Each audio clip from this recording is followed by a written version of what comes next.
A lot of people think that maybe one of the greatest vintage guitar tones of all time was the Wind Cries Mary that Hendrix played. I don't think that guitar was more than a year old. I don't think the amp was more than a year old. Those were brand new instruments and they were making those tones. So I don't think it's got anything to do with being old. I think it's got a lot more to do with knowing what you're doing and putting the right pieces of the puzzle together so that you can get a guitar to sound like this.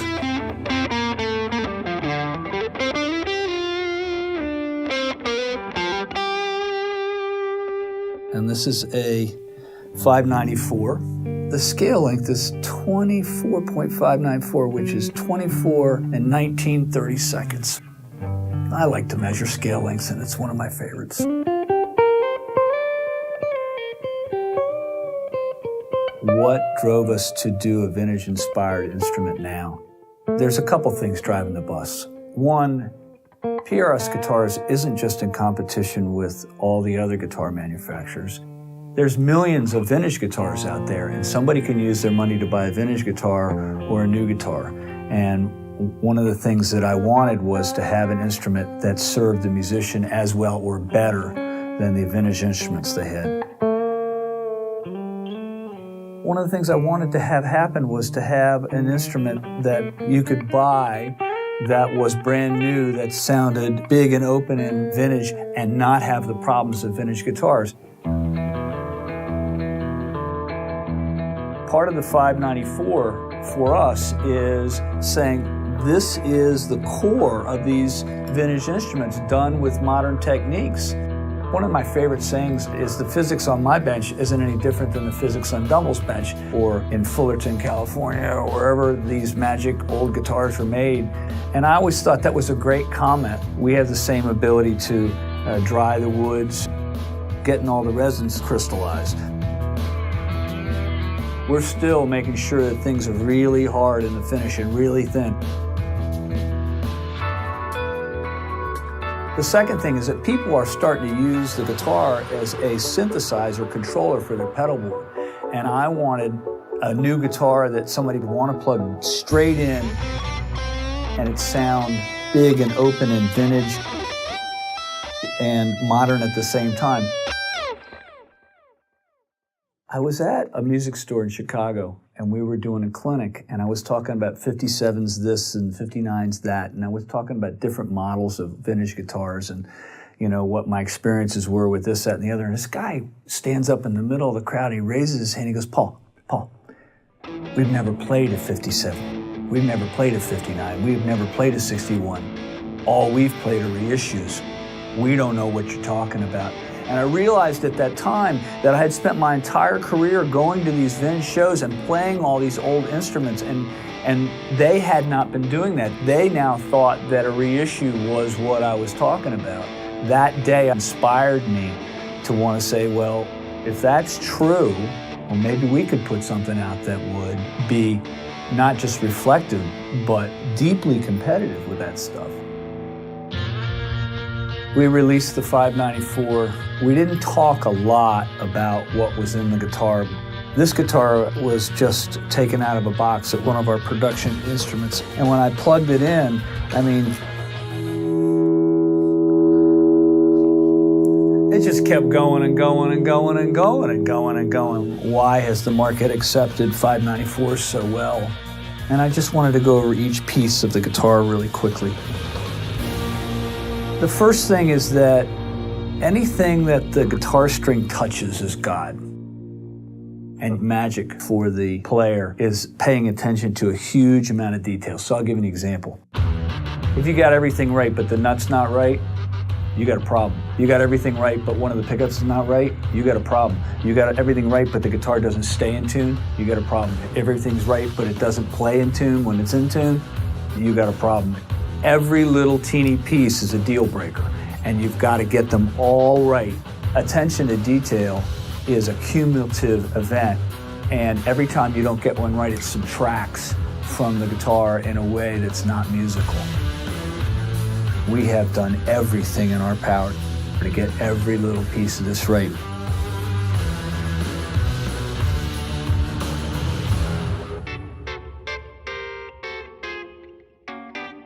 It turns out that the tuning pegs do have a big impact on the way the guitar sounds, and we made some very special tweaks on these things so that the guitar could freely ring. We've decided on 594s that we've put a super dried bone nut on it. We were able to change the scaling to 24.594 and get the frets and the nut exactly in the right place so the thing plays beautifully in tune. There was a comment that John Mayer made about the instrument, how beautifully the instrument played in tune and stayed in tune. We put an asymmetrical neck shape on the guitar where it dove off a little more in this area and then dove off a little more in this area. So as you go up, the diving off moves around the back of the neck. We've stayed with the really thin base coat finish and really thin top coat finish. We put very special pickups in it. There's about 15 different variables in pickups. It's not just the DC resistance.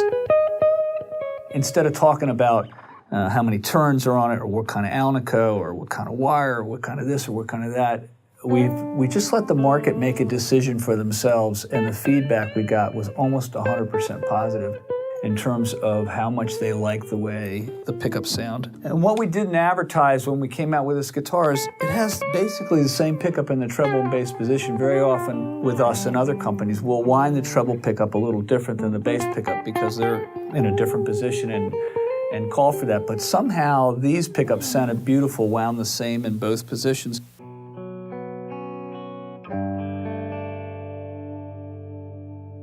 Bass pickup.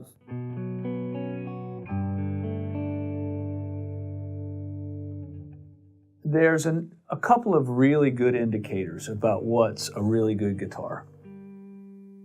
One of them is, do you like it? One of them is, just generally, do you experience the instrument well? Is it taking energy away from you? Is it giving back? Another one, you can check the guitar with a stopwatch. A guitar that rings for 45 seconds, in my mind, is better than a guitar that rings for 5 seconds. So you can do that. But there's another indicator as well. On a really good guitar, the low strings have lots of high-end content. But as you go up, it gets warmer.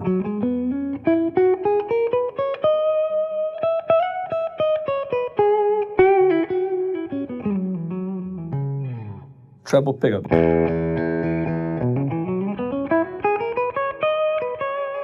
And a lot of these rock stars that are searching for instruments are looking for that quality without actually coining it. They want the guitar to sound beautiful and thick up top, and they want all kinds of clarity down low. We sent a guitar out to one artist, and he was recording a record. And he called me back and he said, well, Paul, the producer says this is the best electric guitar has ever been in his building. He did that based on the kind of sounds they were getting on all the tracks that they were using the instrument on. I thought that was really nice. That's about as high a compliment you can get, because that it's working for them and they're using it in the set, that says something to me. That says that we did our job, because the artist is going to use the instrument that they're most comfortable with. My experience that most of the time, artists are using what they love, not what they're paid to use.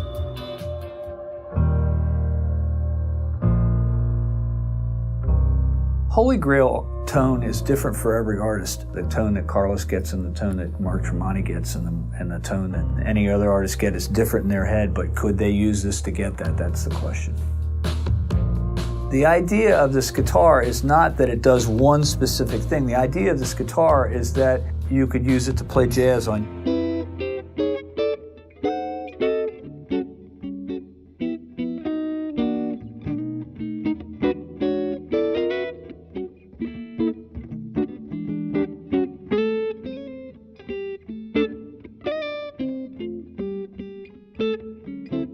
And you could use it to play blues on.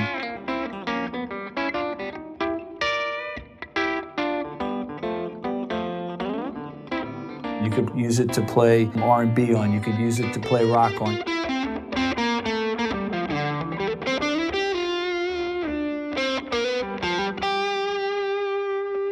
You could use it to play all these different styles, and it's just an instrument to get the artist what they hear in their head.